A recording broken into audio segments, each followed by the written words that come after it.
Okay. All right, guys. I am sorry. I promise you, I'm not late on purpose here.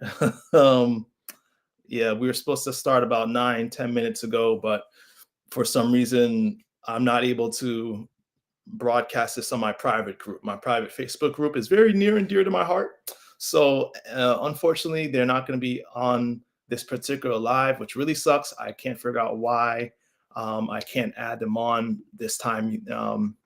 This is the first time I've had this problem. So, um, you best believe I will be writing a nice email to Restream website, the company that allows us to power the streaming. Now, for if some any reason, I'm looking here to make sure. Yeah, I can't add them back on. Yeah, so hopefully you guys I just put a message in our private group to watch us on our business page. Um, so hopefully you guys are able to watch that. But anyway, um, time is short, so let's get into it. And our topic for today is a very important one: how to fight cancer with food.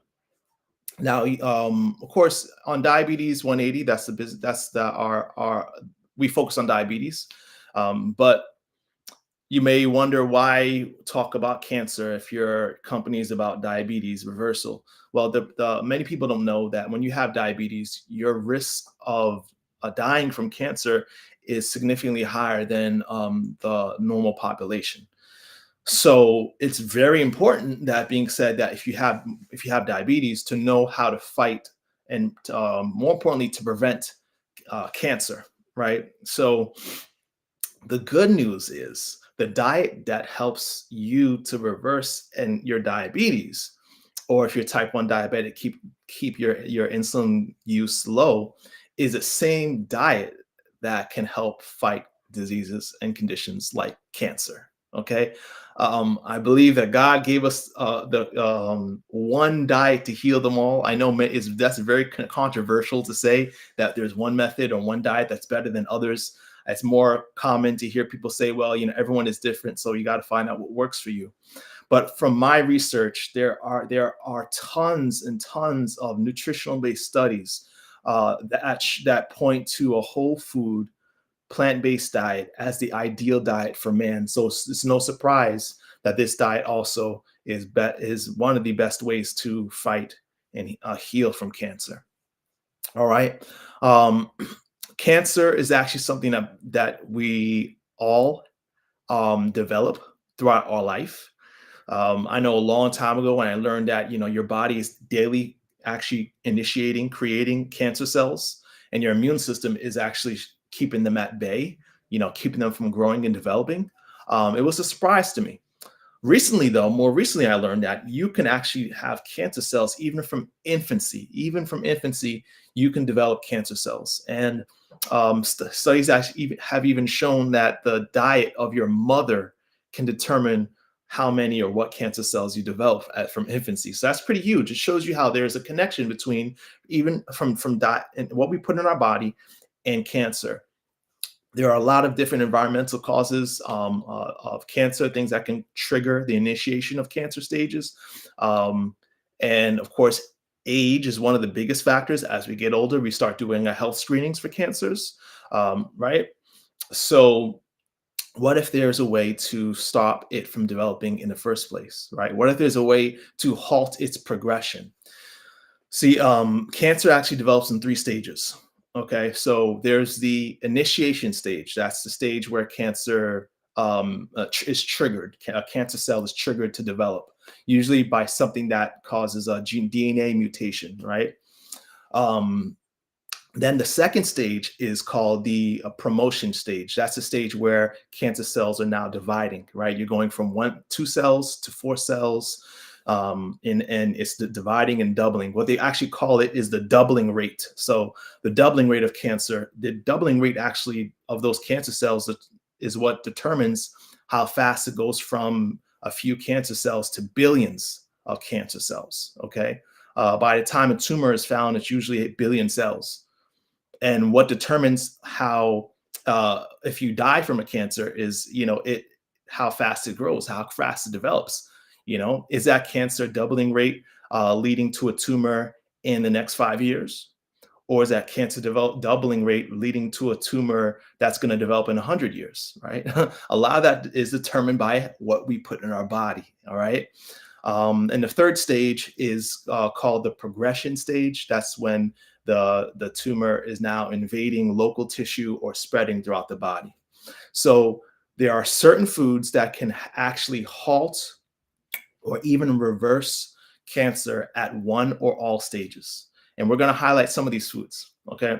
So I'm really excited about this. You know, this is something that I guess I say that a lot. I'm excited about talking about everything about health. But yeah, so this is something that's going to be, I think, very important for our diabetics, again, because you having diabetes are high risk of dying from cancer, of course, but anyone in the general population needs to know this lot and this information.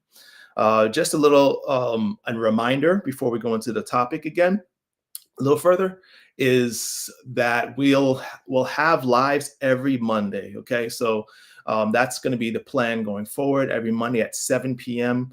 Again, I was a little late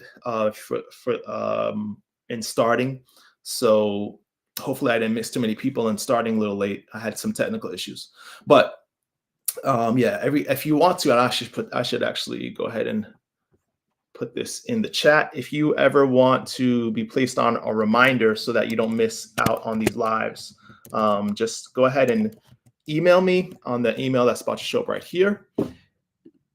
Okay.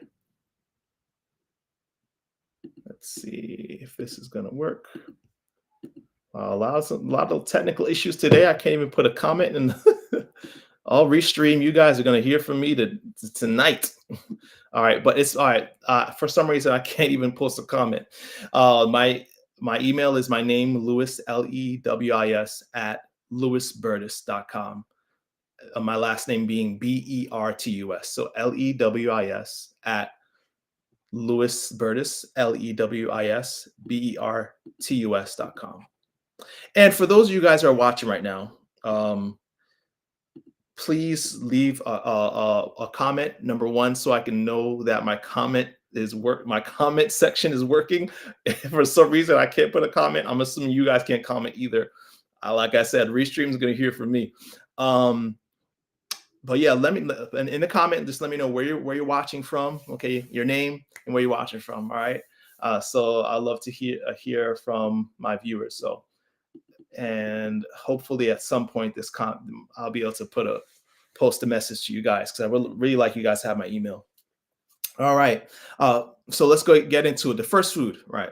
Do you think an apple a day can keep the oncologist away?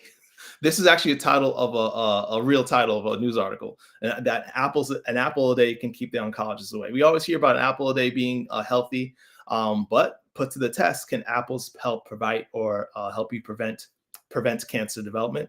And according to studies, yes, apples, and at least one apple a day has been shown to reduce your risk of developing cancer by 24%. Pretty huge, right? And we all can afford some apples, right? Who likes apples? I like apples. What's your favorite apple, guys? All right, Jane from Oklahoma, thanks for being with us again, our faithful viewer. Man, I am really annoyed right now. I'm sorry. Like, why? I rebuke the devil. Anyway, I can't reply back to you guys for some reason, but you guys can comment, so that's awesome. Audrey from South Carolina. All right, welcome back again. Thanks for being here. So an apple a day, you guys surprised to hear that? An apple a day can reduce your risk of developing cancer by 24%, according to studies. This is mainly in the peel, though. So for those of you who like to peel your apples before you eat them, I never understood that. That's very childish. Like, if you're still peeling apples before you eat them, shame on you. Okay, eat those apple peels. So the majority of the antioxidant power is in the peel. If you think about it, when you take the peel off, think about how fast the flesh turns brown, right? The peel is the protective covering for the apple. And so it makes sense that it also protects you. So there's also other foods, of course. Let's go down the list. So again, apples reactivate tumor suppressor genes. That's how they work. The reactivation of tumor suppressor genes sounds like a good thing, right? You want to suppress the genes. You want the genes that suppress tumors to be activated, right? And that's what apples can do. Just one a day. Simple trick, simple advice. Grapes pomegranates, strawberries, and white mushrooms. These also have the ability to suppress cancer promoting genes. Okay.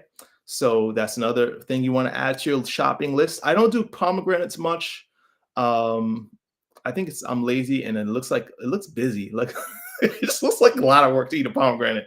But grapes, strawberries, yeah, I'll eat that every day, all day. Mushrooms are good. So if you guys want to add to that list, grapes, pomegranates, strawberries, white mushrooms. I would ideally be writing this in the chat, but again, I'm gonna complain all day. Sorry, guys. I can't put comments in right for the moment. Oh boy. So, all right. So then now we're talking about fruits, and it's interesting about grapes though, because when you think about grapes, you might think of studies on wine. There are studies that say that you might see headlines like red wine particularly mitigates the risk of breast cancer, or ameliorates the risk of breast cancer. And then you read other studies that say alcohol as a whole increases the risk of breast cancer. So, thinking, how does that work?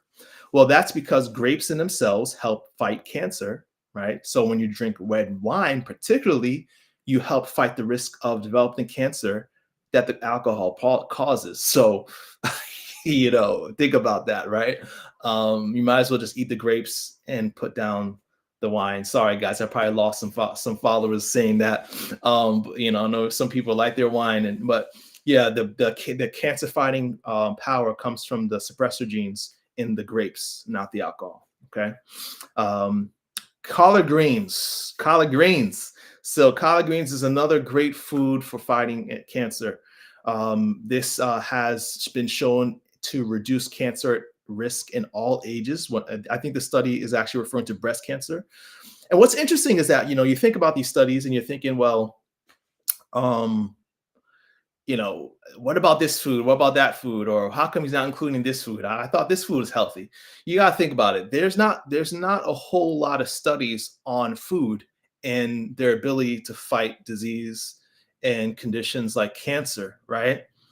For obvious reasons, right? Think about it. There's not much money in selling. The pharmacies can't make much money on selling produce, right?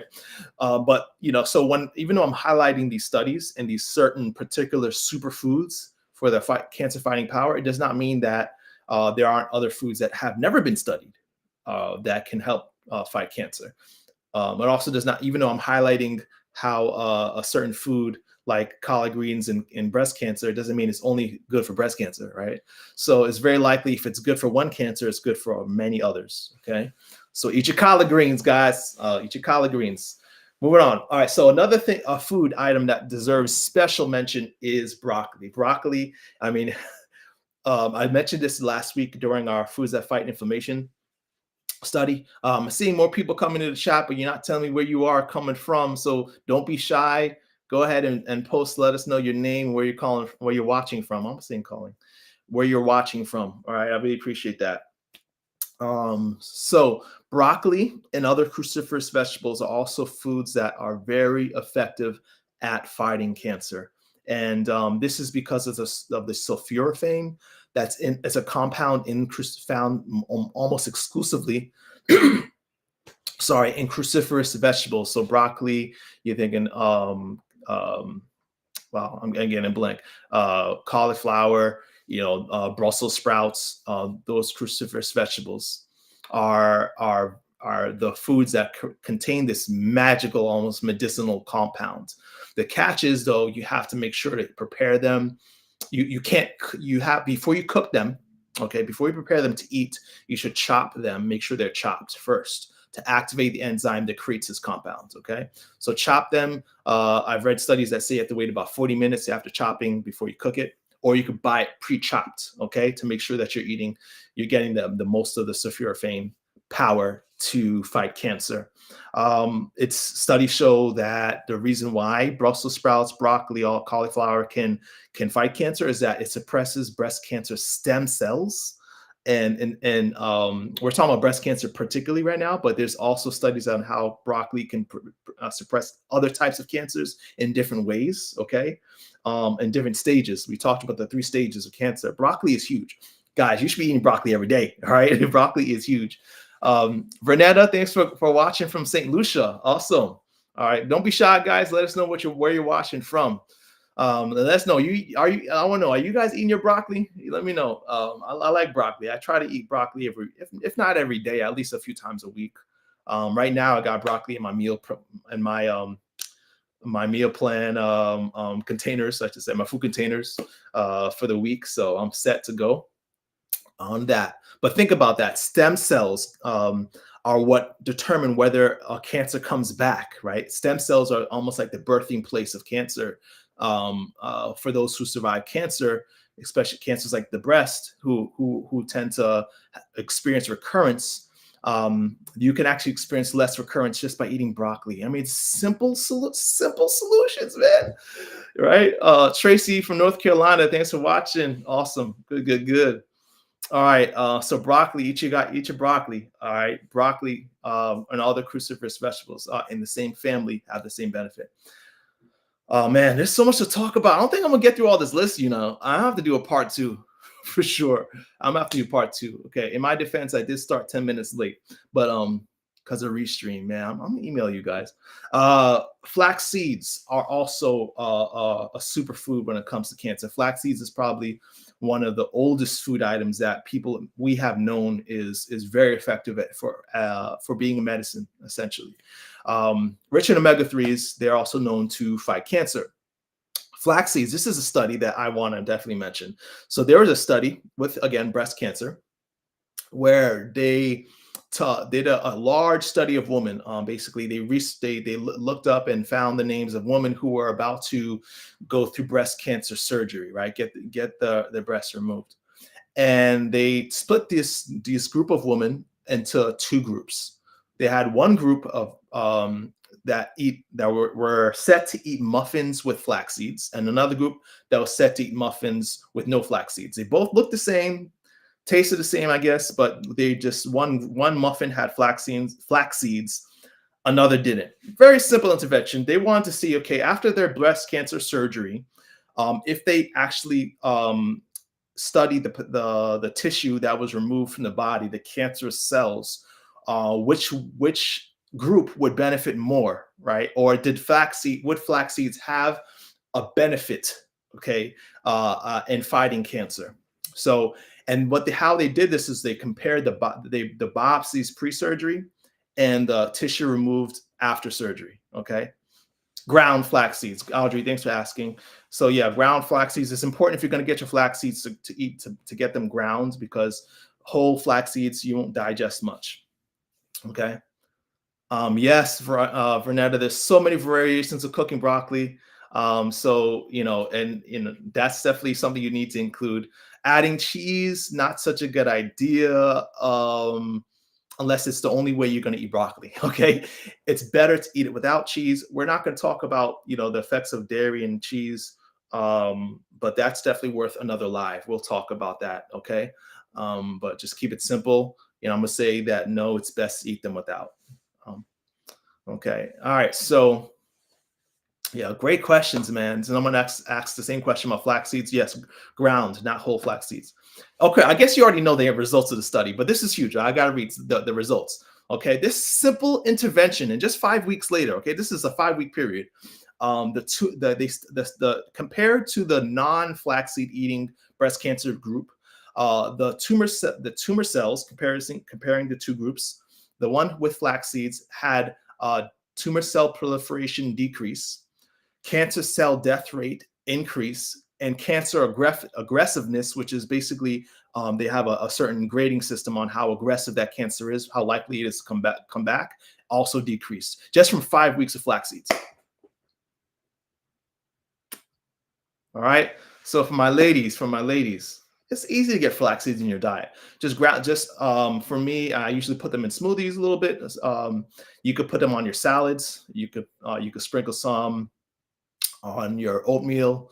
So yeah, there's plenty of ways to get flaxseed in your diet. Very, very, very easy. In fact, I don't say this enough. We give out free recipes. We actually have a meal planner system that can you can go in and actually have a whole set of meals not made for you. You got to make it yourself, but a whole set of meals organized, that are all low fat, whole food, plant based, rich in these foods. And for that, check out, email me. Unfortunately, I can't put my email in at the moment. I don't know why. Well, let me try this actually. Nope. Let me see. I really want you guys to be able to have my email up on the screen. Anyway, it's not working. So moving on. So soy. Okay, next thing I want to mention for sure. Also, flax seeds is known to slow the progression. There was another study that did prostate cancer and flax seeds, and with prostate cancer, also effective at slowing the progression of prostate cancer cells. A simple intervention, right? And this was just done with a group of men who ate flax seeds for just a few weeks worth of flax seeds, and their cancer cell progression slowed down. All right.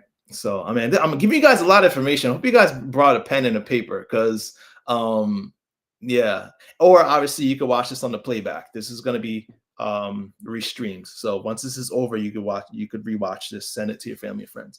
Soy, which gets such a bad rap. So many people tell me, soy is bad for you. Soy, I've heard it all. Soy, if you're a man, you're going to develop boobs. Soy increases risk of cancer. No. So soy actually has anti-estrogenic effects because soy is actually a phytoestrogen or plant estrogen that competes with the animal estrogen that your body creates, right? Or that we get in our diet from animal-based foods.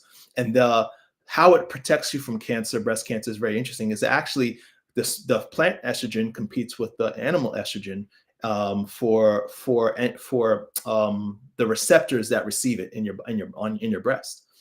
So because the plant estrogen is not as strong, or it's a weaker estrogen, it doesn't cause a cancer growth that estrogen, animal estrogen does. Okay, so it actually protects, or they call it anti-estrogenic effect, because maybe you know, maybe you don't know, the more estrogen you have in your body, that's why things like birth control pills can increase your risk of breast cancer. Estrogen can actually cause cancerous effects, particularly when it comes to breast cancer. So soy can actually mitigate and reduce your risk of breast cancer. This has been well studied. Let me see. There's a study that showed that breast cancer survivors lived longer with less occurrence if they had soy milk as a part of their diet compared to those who didn't drink soy milk. So, and it doesn't take much. Just 1 cup of soy milk has enough of the phytoestrogen to reduce cancer risk. And studies show that soy milk reduced breast cancer risk. Just 1 cup of soy milk a day reduced breast cancer risk by 25%. Pretty cool, pretty huge, right? So yes, Audrey, for those who have problems with their thyroid, you might have to avoid soy products. Mainly when you talk about risk of getting too much something is when it's processed, highly processed and refined products that contain soy, soy protein bars, so soy shakes, soy, powders. But when you're drinking soy, getting soy from like tofu or soy milk, more wholesome, it's less likely to cause a problem. It's less likely to become toxic, because you're not getting as much as the harmful effect that you would get from highly refined sources of soy. So obviously, all this information is important to run by your physician. Okay. Yes, I'm a physician assistant. I didn't mention that. For those who don't know me, I'm a physician assistant. But I always tell people, always run any advice you have if you have special conditions with your physician. Right. But for most people, even those with thyroid issues, can tolerate soy milk or tofu. Okay. All right. Let's see. Oh yeah, there was some other foods I want to make sure I mentioned. Green tea. Green tea is huge. I don't drink a lot of green tea. I don't know if you guys are tea drinkers, but green tea has been shown to show a 30% reduction in breast cancer risk. So green tea is something simple that we could add to our diet. Everyone else all of us can have some green tea. I'm only halfway through, so I'm gonna cut this list short, and we're gonna have to do a part 2. Let's go through as fast as possible. Broccoli. Studies show that it can reduce the DNA mutations in smokers. So smokers actually have high risk of lung cancer because obviously smoking increases your exposure to DNA mutations that lead to cancer. And they did studies with broccoli. In just 10 days of broccoli, reduced DNA mutations by 41%. So broccoli is huge for lung cancer. And again, you see it over and over again, broccoli is good for all cancers. Okay. Let's go through quickly. Turmeric, another one I want to highlight. Prevented and development of all stages of cancer. So turmeric, and the specific compound in turmeric is a curcumin, right? The yellow pigmentation that gives it its color. Curcumin is actually potent. It's very powerful at fighting cancer, and there's been a lot of studies that show it's very effective at fighting cancer at all 3 stages we mentioned, right? So very, very good food to include in your diet. It's very simple, just very, very flavorful. I like that spice. I don't know if you guys use turmeric. Anyone use turmeric in their diet? I'm curious, but yeah, that's a huge food to use. Going quickly again, dark green leafy vegetables definitely deserve special mention. Actually, green leafy vegetables, especially dark green leafy vegetables, have the most nutrient per calorie of all plant foods. Okay, they're very beneficial. We didn't give them enough credit last week on the anti-inflammatory live, but we need to now. Green leafy vegetables are huge for fighting and preventing cancer. All right. Another thing that just deserves special mention are phytates. Phytates are a compound that are antioxidant compound found in whole grains, nuts, and legumes and seeds. Okay, so whole grains, nuts, and seeds. Whole grains, legumes, nuts, and seeds. Those are rich in phytates, and those are very effective at fighting cancer. Again, this has been shown for multiple cancers. Okay, it's interesting how the phytates work. I love how this works. When I read this, they actually boost the number of natural killer cells. Don't you love that name? Natural killer cells. Natural killer cells basically roam through your whole body looking for something to kill, seek and destroy. So when the cancer develops, it doesn't have a chance to go past the initiation stage, right? So you want more natural killers. Eat more natural killing killer cell promoting foods. Okay. So these phytates can also revert cancer cells back into normal cells. Vernetta, yes, she says, I use it. Use turmeric every day in my seasoned meat. Occasionally drink as tea. Awesome. I love it. Turmeric is powerful stuff. Tracy says, what about ginger root? I didn't really read much about ginger root on cancer. So definitely appreciate if you guys have any articles on that. But again, like I said, not because a food isn't mentioned here or there's no study on the food doesn't mean it's not beneficial for cancer, right? There's unfortunately not a lot of money in studying how food can heal you, right? Think about that. All right. Okay. Yes. And then another. We're gonna wrap up here real quick. Beans. Just a quarter cup a day of beans was known to cut precancerous polyps in the colon by 65%. Just a quarter cup a day of beans. Berries were shown to reverse polyps. Colon polyps are basically precancerous cells in the colon. When you have a colonoscopy, one of the goals is to evaluate these polyps, biopsy them, and remove them. So there was a study that showed berries can reverse polyps. Actually, it's interesting how they did this study. They actually provided people berry enemas. I don't think I would recommend that much. Just eat the berries. Okay. Strawberries were also known to reverse precancerous cells in esophageal cancer. Okay, so that's a list that I have for you. Those foods. I hope you got them all. Again, you could watch this on a playback. But I just want to mention this because you can't talk about foods that fight cancer without mentioning foods that actually promote cancer. This might be surprising to some people, but I mean, just think about it. I always ask myself, why is it that most people don't know about these studies? Why are these things not advertised? Again, it's because there's not much financial incentive to letting the public know the effect of these foods on providing and fighting cancer. Okay. And then, some people, it kills me when people say, well, what if I don't really like broccoli. I don't like kale. I don't like Well, I mean, first off, there's plenty of foods you could choose from. You can find foods that you like. But I think of it this way. Instead of thinking about what you don't like, think about what you won't like. How many of you guys love like the idea of chemotherapy, right? How many of us like the idea of being on dialysis, right? How many of us like just being on medications with a million side effects, right? We need to start thinking of food as medicine. That's what it is, right? We need to start thinking of food as medicine. Stop talking about what we don't like to eat, right? Because I'm sure won't like the side effects of these conditions and these diseases like diabetes and cancer. Okay, and these foods are medicine to fight and prevent those things. Okay, some of the largest studies on cancer have been done. One of the largest studies was a study done by NIH and the AARP groups. So I'm sure you know what AARP is. Maybe you don't know what NIH. NIH is National Institute of Health. They got together and did a huge study. Over 500,000 people tracked the diets and to find the risk of cancer. All right, Sadiq, thanks for joining. All right.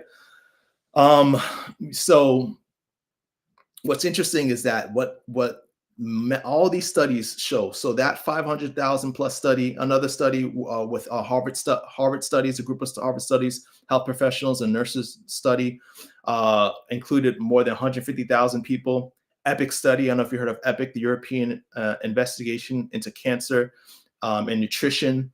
That study, I think, currently is running close to 500 or more, 500,000 people, including these studies. And all these studies say the same thing. The more you have meat in your diet, the higher risk of developing and dying from cancer and other causes of death like heart disease and stroke and diabetes. The more meat you have in your diet, this includes chicken, right? The more animal-based foods we have in our diet, the more likely we are to develop conditions like diabetes or cancer. So my takeaway before my computer dies is that we need to eat more plants. We need to eat more plant-based foods. Real food, mostly plants, okay? As someone popularly quoted. It's that simple. It's not complicated, all right? All right. Oh, I love you too, Sadiq. Appreciate you. Velma, hello. Thanks for joining. We're about to close up and wrap up. So if you're watching this at the tail end, don't worry, we're going to play back a lot. It's going to be played back, okay, and restreamed. So I hope this information is helpful. Again, we have lives every Monday at 7 p.m. So yeah, I hear you, Velma. I know, man.